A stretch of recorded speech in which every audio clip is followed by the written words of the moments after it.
Welcome to Spirit Call Out, where Spirit delivers personal messages meant to reach you. Join me, Dr. Shawn Marie Higgins, as I bring forth a message right now, along with teachings and guidance for everyone. This next message might just be for you.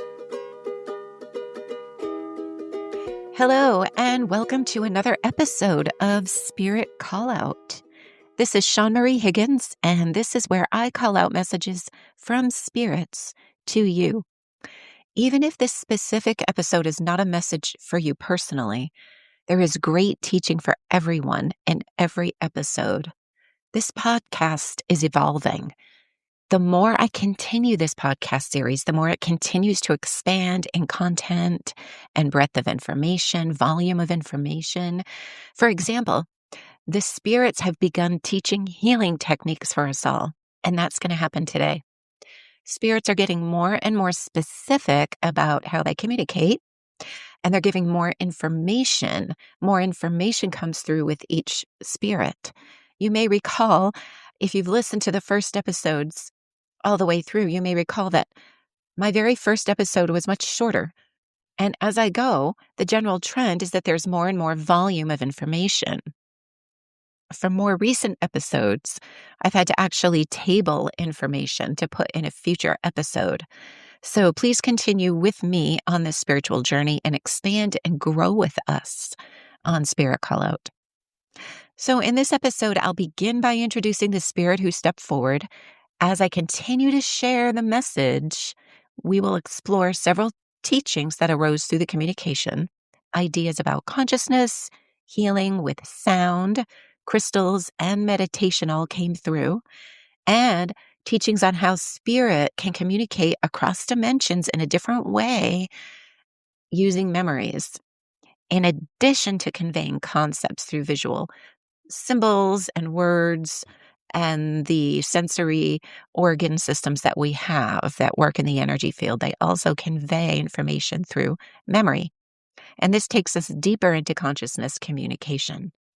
And finally, we'll close with a simple healing technique that you can do for yourself. Please note that some of this information will be continued as the next episode because this spirit had so much to offer. I will introduce her concepts and then pick up where we left off with each of them in the next episode. So without further ado, let me introduce this spirit. Near the end of September 2025, in the evening time, a woman appeared to me.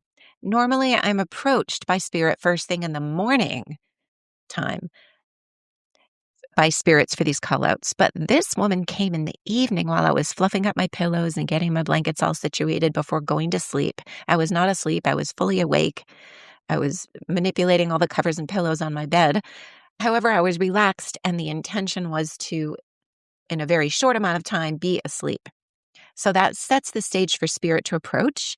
This spirit came forward to call out information. And the reason I explained to you that I was moving around is because I want you to understand that I am very awake during these communications. This isn't a dream. It's not even a daydream. These are communications that come to me when I'm in a relaxed state of mind. It creates an open doorway for spirit to approach and to pulse me with vibrational content. And that content is then resonated through my biology and through my consciousness. And I interpret it as the intelligence that the spirit intended. The mechanisms through which I interpret that will vary. And it would vary between me and somebody else who is interpreting the spirit as well. But the information is always true once it is understood. So a visual of the spirit appeared very clearly. She was thin, probably in her 50s, beautiful and physically fit. She wore surgical scrubs, an aqua or teal surgical green. Her hair was short, curly and dirty blonde, brushing just to the shoulders, maybe a tiny bit shorter. She had thin-framed glasses. She was looking right at me with a calm, pleasant, kind expression. She stood in front of a light box with radiographic pictures hanging. This was behind her. I couldn't see the images themselves, but the light box was unmistakable.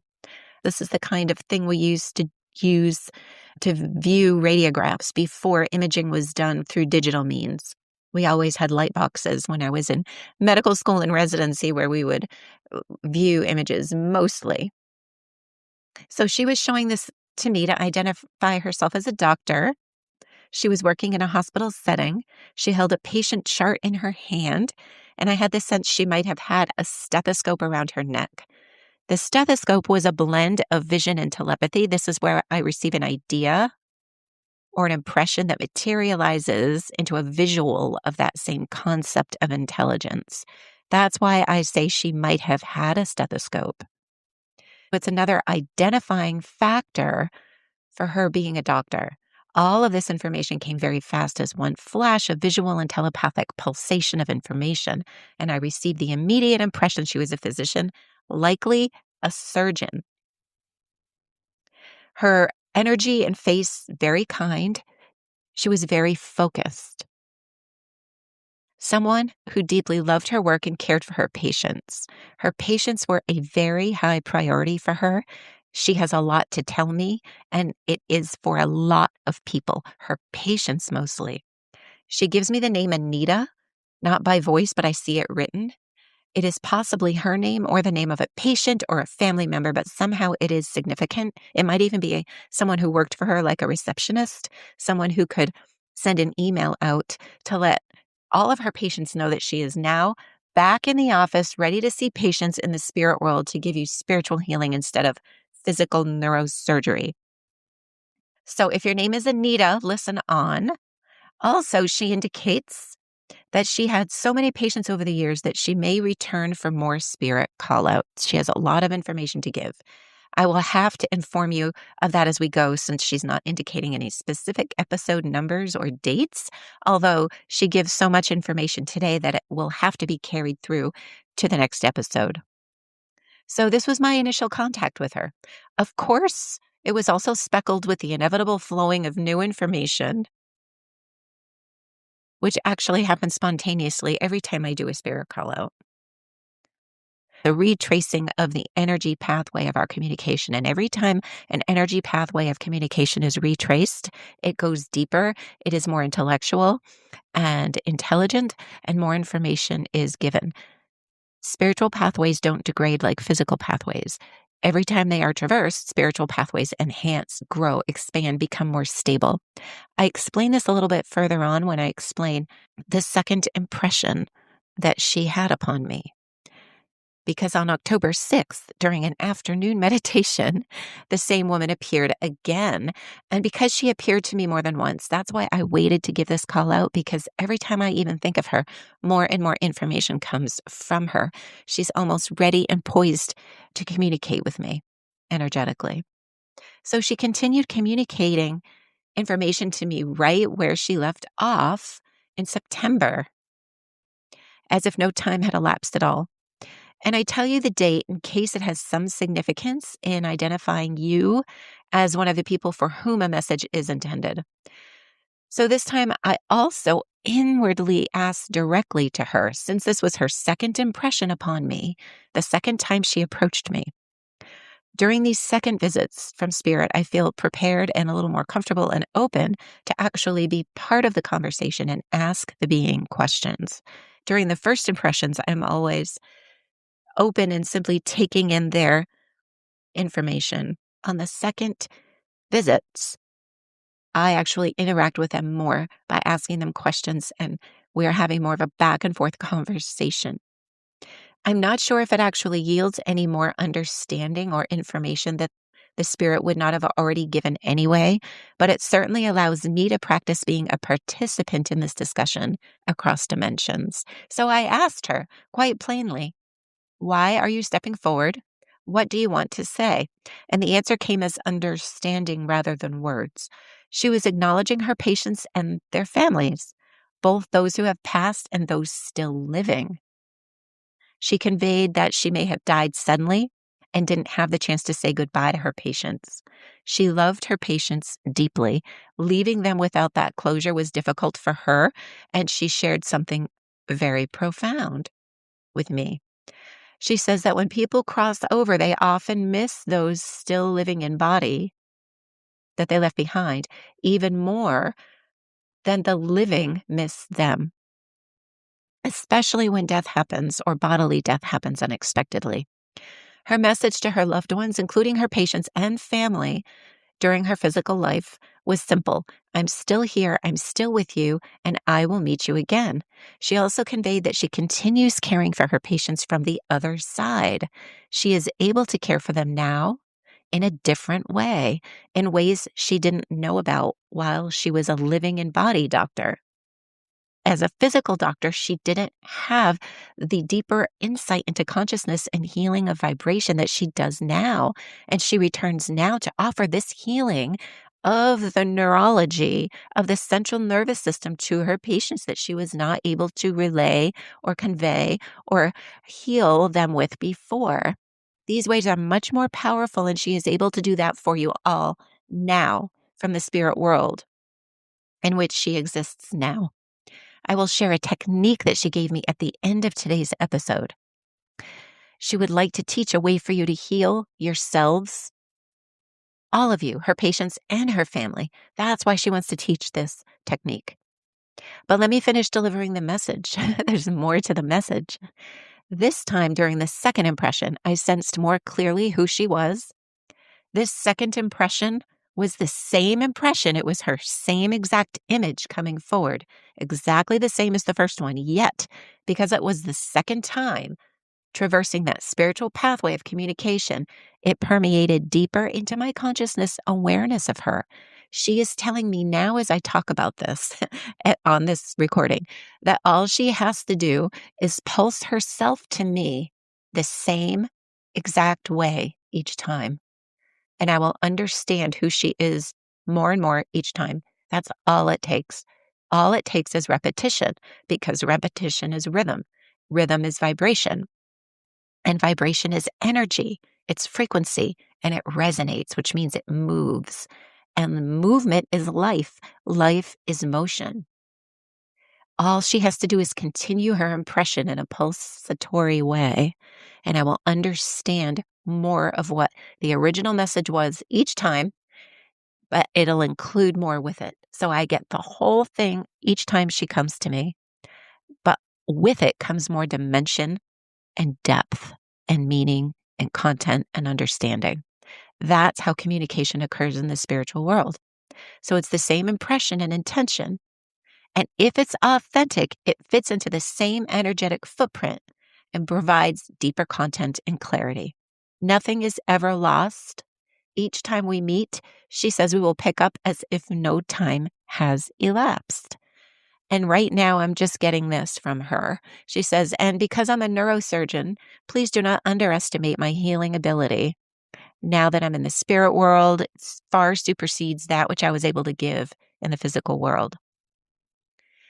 Her level of ability to love has exponentially increased, although this is surprising to me because she was such a loving physical personality. In her physical body, her personality was very loving and giving. All of her patients truly adored her. She might have even gotten Physician of the Year or Physician of the whatever medical practice she worked with. I mean, this woman has such beautiful, intelligent, authentic energy about her that it's surprising for me to learn that she is now learning how to love even deeper. She also says that the word spirit is limiting. I know this. Sorry. I'm kind of apologizing to her right now, but for the sake of familiarity and simplicity, we'll just use it. And she says that's okay. I believe this woman was a neurosurgeon, possibly someone who worked specifically with cranial nerves. As she communicated with me, I began seeing flashes of different people and different scenes. As this was happening, I realized something really important. And this is an important lesson about how spirit communicates. The visions felt like memories. I was feeling like I was remembering something, but they were not my memories. They were hers. She was allowing me to access her memories so I could understand what she wanted to convey through the memory of her experience with her patients. Rather than delivering a single verbal message, she opened certain memories to me. This is a different kind of opening of communication, and that is explained in a different episode. She shared with me moments that carried meaning, moments of her personal experience as a physical being in her lifetime that carried meaning, and she sent these to me as pockets of energy that are memories. Again, this is much different than just telling me about a memory. She's not telling me about her memory. She's giving me her memory. She's transferring her memory to me. So it's very difficult for me to explain. However, we will revisit this concept in another episode. So she was allowing me access to her memories so I could understand what she wanted to convey rather than delivering that single description about it. This is much different than her sending me a visual concept. Here she was sending me visuals of things that actually occurred during her physical life, memories of her physical life. This is to become a powerful lesson in psychic communication, she tells me. She will give me more information, teach much more about this in future episodes. She's also a teacher of medical students and medical residents in her medical practice. So she is sort of taking on a teaching role with me, not of, traditional medicine per se, but of the language of spirit and the healing in the spiritual realms, and how, as physical beings, we can bring the healing of energy and vibration to our patients in simultaneous efforts with our traditional medical practice and techniques. This has the greatest effect on healing.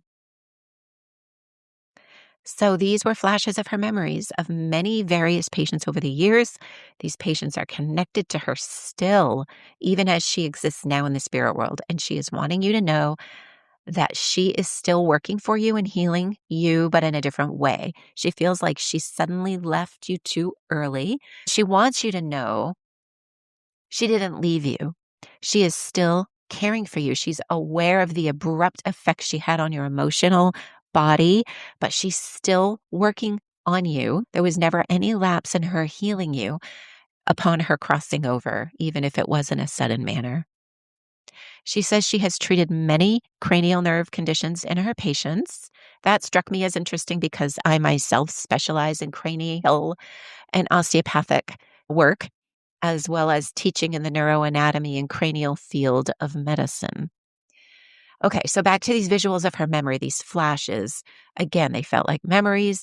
They were specifically connected to certain patients that had meaningful relationships with her, and she is recalling special moments from their lives that they either shared with her, the neurosurgeon, or told her about. So these particular patients are the ones she is directing these kinds of messages to. One flash was an elderly couple walking together on a bright sunny day. They were walking alongside a fence. It appeared as a wire fence. They were talking and laughing. They were walking away from me. I saw them from the back. The wire fence was on their left. The woman had her hand on her husband's back as they walked. They were chatting and smiling and looking at each other. I understood telepathically that it was his birthday. The scene switched suddenly to him blowing out birthday candles. I saw this from his left side, so it was a left side sagittal view, and somehow this is indicative of something that might identify this for the person it is intended for. This spirit says she loved this couple very much. I feel through her memory that the husband, who I now see blowing out the candles, has passed away and left the woman widowed. The woman who is widowed is still living in living body. She wants this woman to know that she cares deeply for her and is now comforting her from the spirit world. She hopes you can feel this. If you have had dreams about her, it's real. She is with you. So she did not leave you. She is with you to help you deal with the passing of your husband. No matter how long ago it occurred, she emphasizes that she's still with you, helping support you and helping coordinate things and orchestrate things in your life to work out so that you are safe, happy, and healthy. So she's orchestrating things for you, kind of like an angel Aren't you lucky to have a neurosurgeon as an angel? The next one, the next flash I saw was a visual of another man blowing out candles from the front. Another male patient. He was also older, possibly in his 60s. I'm just going by how he looks in his vision. From the front, view is an important identifying factor for the intended person still living in body. Now, what she's telling me is that the blowing out of birthday candles on a cake is another one of my language of spirit symbols.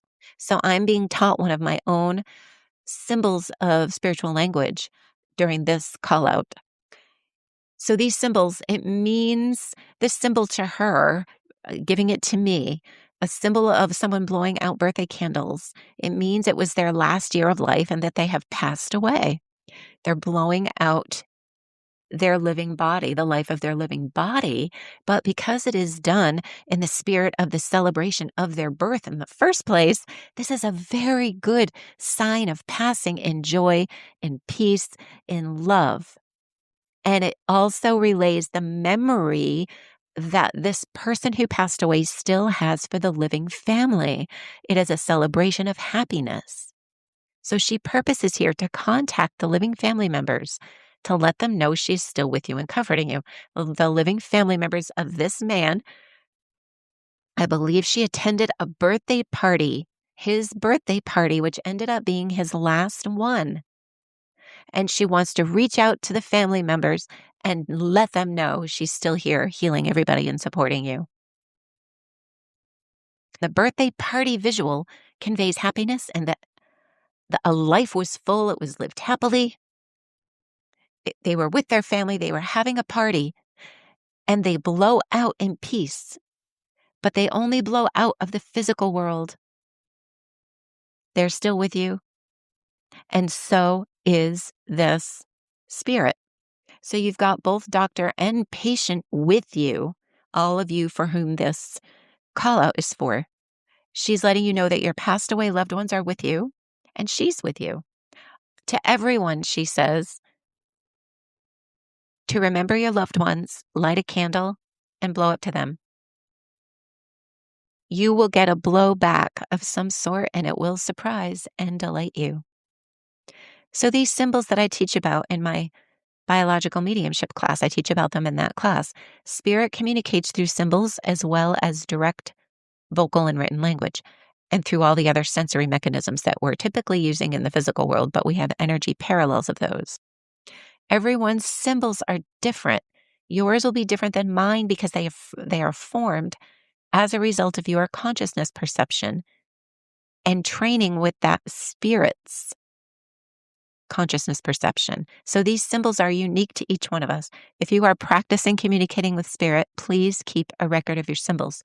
Another example of a symbol for me would be, just to give you an example, spirit communicates to me the relationship that they are to the person receiving the message by the color of the shirt that the spirit wears. For example, someone's mother would be approaching me. If she had a message for her daughter, she approaches me as the mother, and she wears a bright pink shirt. If that same spirit approached me for a granddaughter, that shirt would be a pale pink. These are spirit's symbols for me. I received another memory. It was delivered as a single image of a woman with someone else's hand spreading all 5 fingers along the side of the woman's face, demonstrating the branches of a cranial nerve 5, the trigeminal nerve. So the palm was at the jaw with all fingers splayed out against the cheek in the distribution of the branches of cranial nerve 5. It has 5 branches. So 5 fingers were spreading this out on her cheek. I can feel from this memory that this spirit was very involved in the care of this woman, this patient with the trigeminal nerve issues. She cared deeply about this patient. And she is giving this visual as an identifying feature so that the patient who is still alive will recognize that she is the one for whom this message is. That was the second impression. On October 14th, I did a long relaxation meditation, after which the neurosurgeon appeared again. This time she appeared holding a large, white, crystal singing bowl. The word she gave me was meditation. She communicated that crystal singing bowls and meditation can support healing for neurosurgical conditions. Her message was very clear. The worlds of medicine and sound healing should not be separated. Medicine and sound healing go hand in hand. Both are important. Again, it makes sense that she came through to me to deliver these messages because I am both a doctor and a sound healer and an energy healer. True healing happens when the two, sound and science, are blended together. She shows herself in surgical scrubs in her office playing a very large, a huge quartz crystal singing bowl. It was a beautifully symbolic image of a doctor and healer together, a doctor healer honoring both scientific medicine and the healing powers of sound. She was playing the bowl in her medical office. She did not do this as a neurosurgeon when she was living in physical body, but she's doing it in her office now. So if you were a patient then, you're getting it now.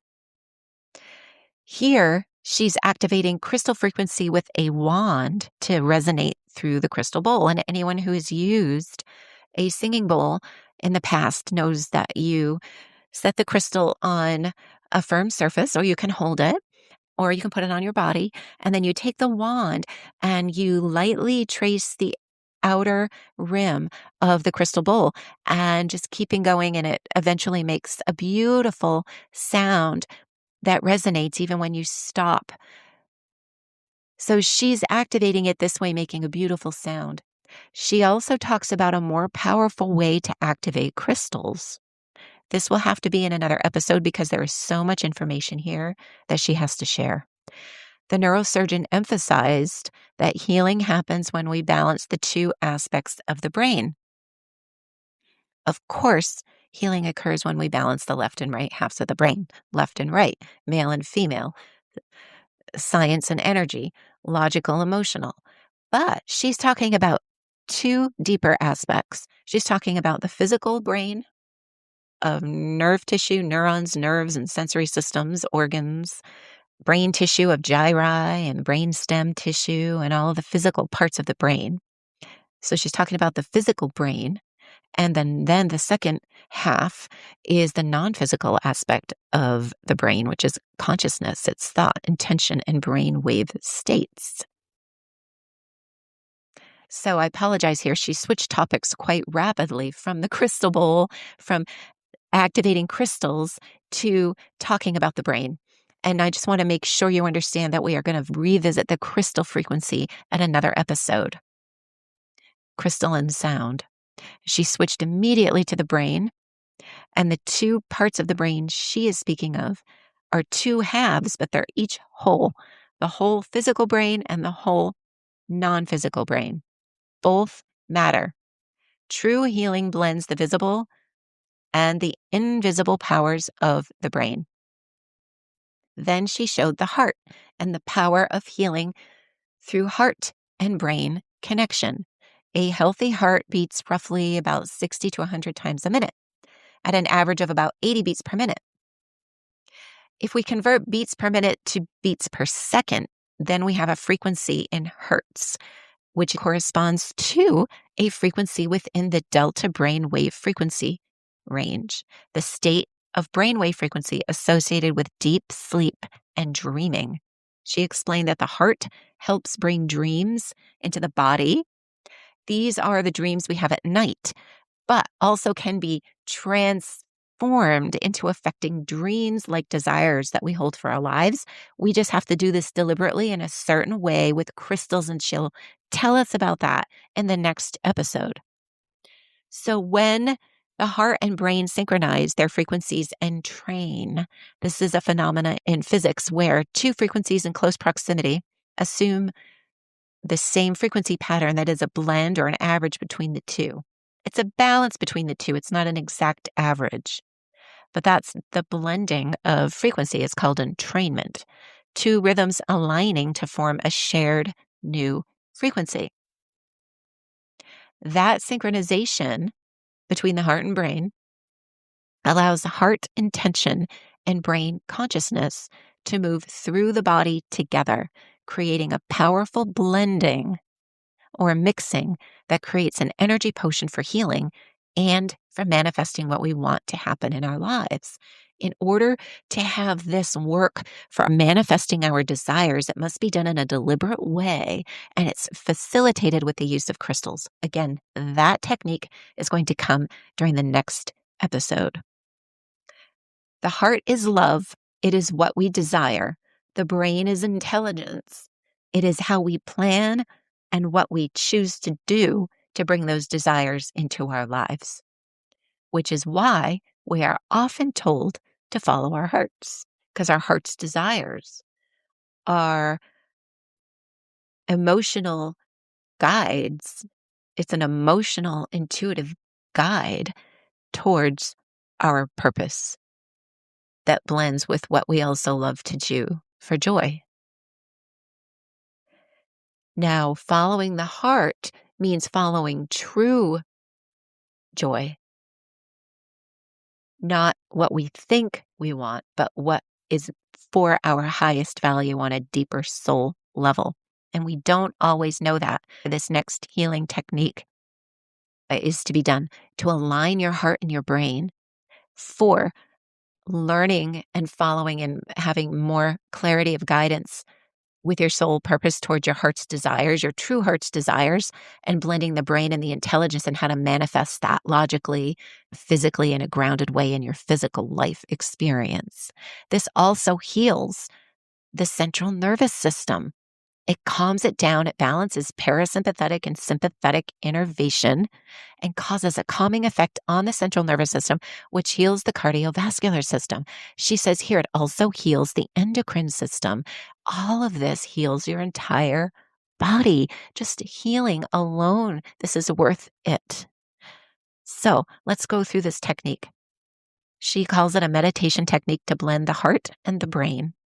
You can put intention to this, or you can just simply do it for healing and allow it to manifest within you the clarity that you need to then add an affirmation at a later time. For example, you can affirm that you want to know what you want that is for your highest value, instead of trying to think of something that you want. Allow the alignment of heart and brain to actually be the open portal through which you actually can sense what it is that you want. She wants you to experience the synchronization for yourself. So sit comfortably in meditation or simply in quiet contemplation. You don't have to be meditating, just sit quietly. The actual process of this technique is going to focus your mind, kind of like a mental yoga, so that you do relax and it kind of stops mental fogginess or monkey mind, so your mind isn't wandering all over the place. This is a exercise for the mind to focus in on the body and calm the mind, and that calms the central nervous system. So you're going to sit quietly. Also, what she's inserting right now, you may do this right before bed, right before sleep, right before dreaming, because dreams are affected by the heart. Oh, she says something about that as well. It's going to come as I give you this technique. Okay, so you sit quietly.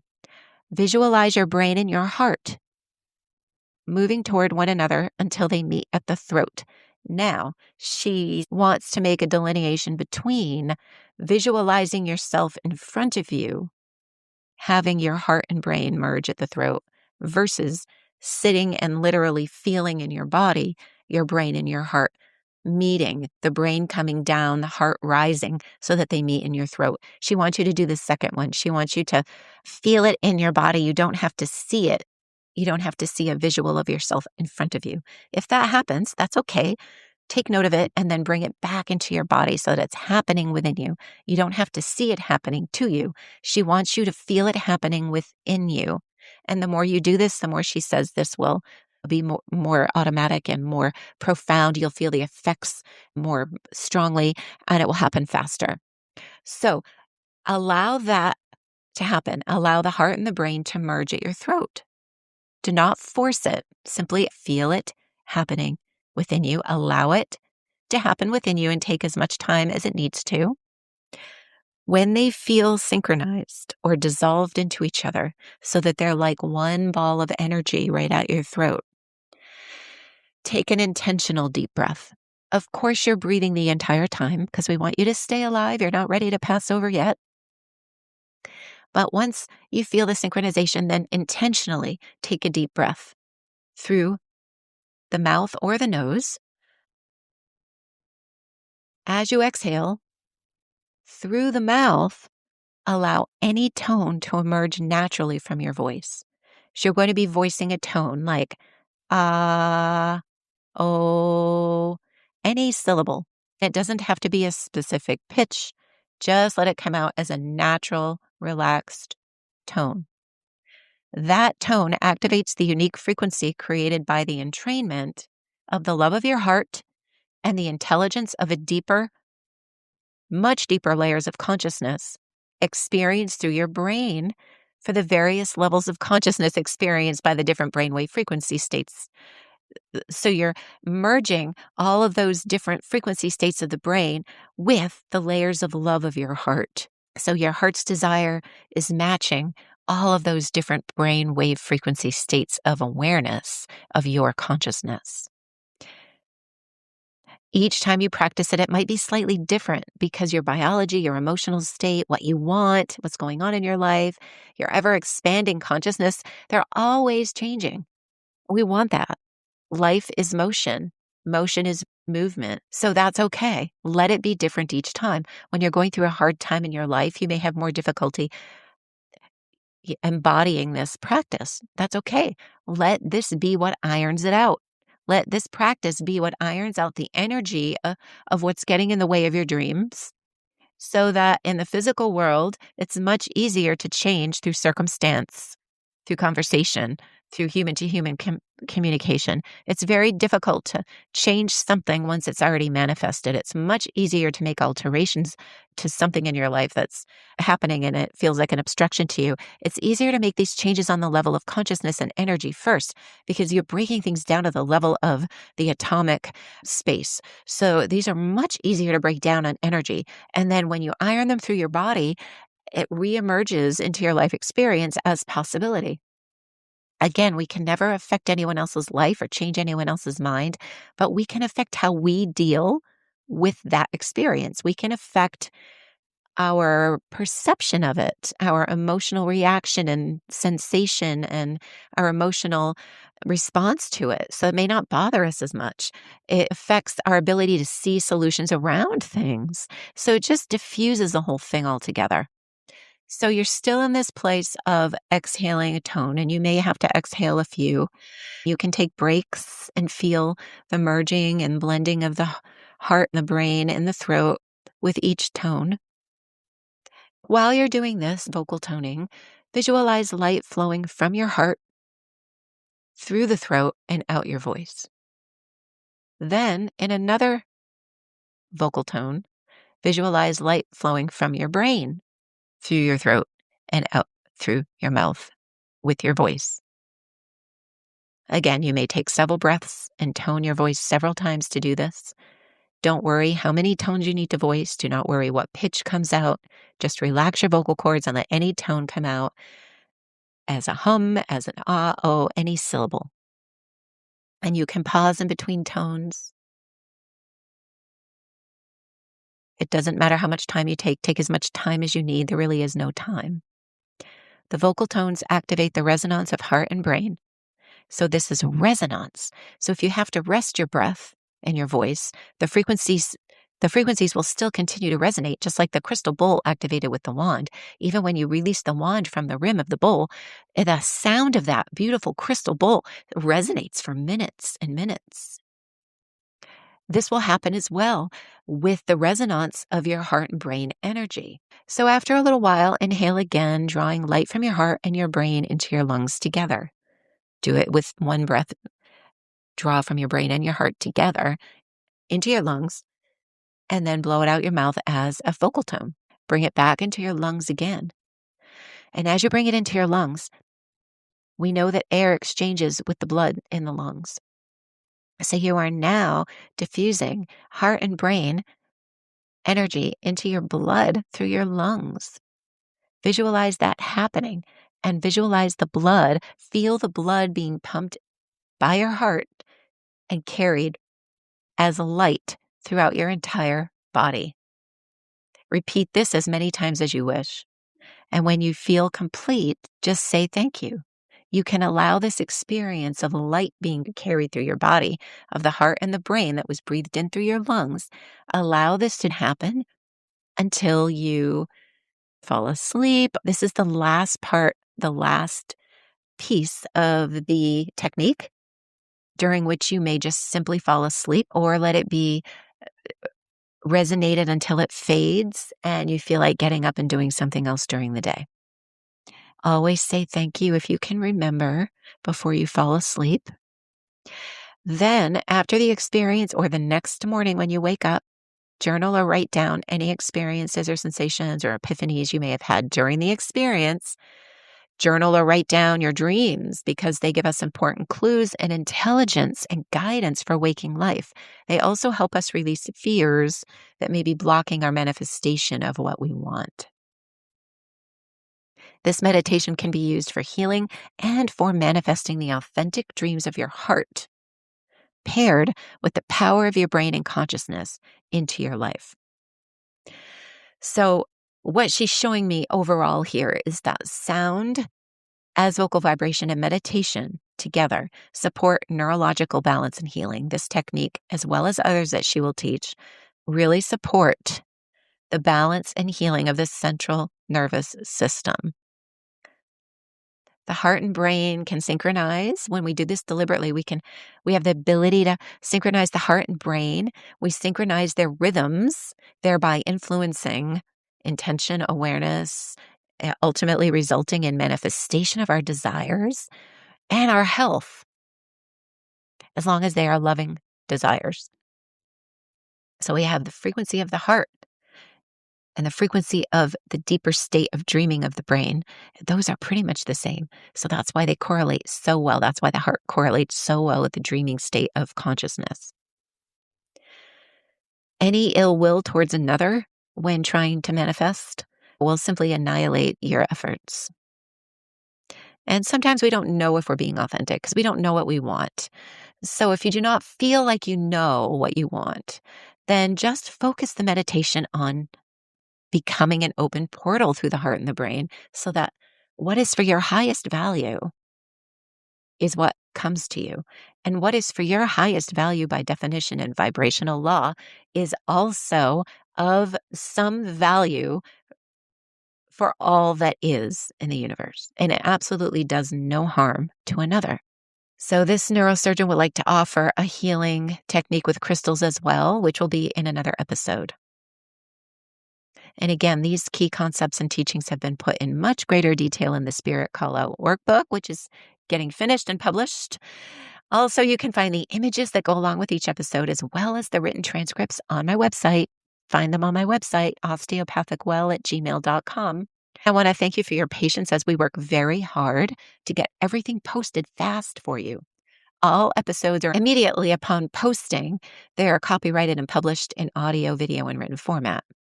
However, the sketches take a little more time to upload, so please be patient with that. If you've looked on my website and you haven't seen sketches, don't worry, they're coming very soon. And the YouTube channel is called Human Communion, and that has the Spirit Call Out podcast on it. And I will be redoing the artwork of that as well. So things are going to be reloaded, redone to be beautiful and organized. So thank you so much for your patience as we do this. And thank you for listening to Spirit Call Out, and I hope to explore the spiritual realms with you again soon. Until then, I wish you joy. Thank you for joining me for Spirit Call Out. To see images or any visuals that go along with this episode, and to discover more about me and my work, please visit www.osteopathicwell.com. Don't forget to check out Spirit Call Out on the Human Communion YouTube channel that also posts each and every episode. And until next time, I wish you joy.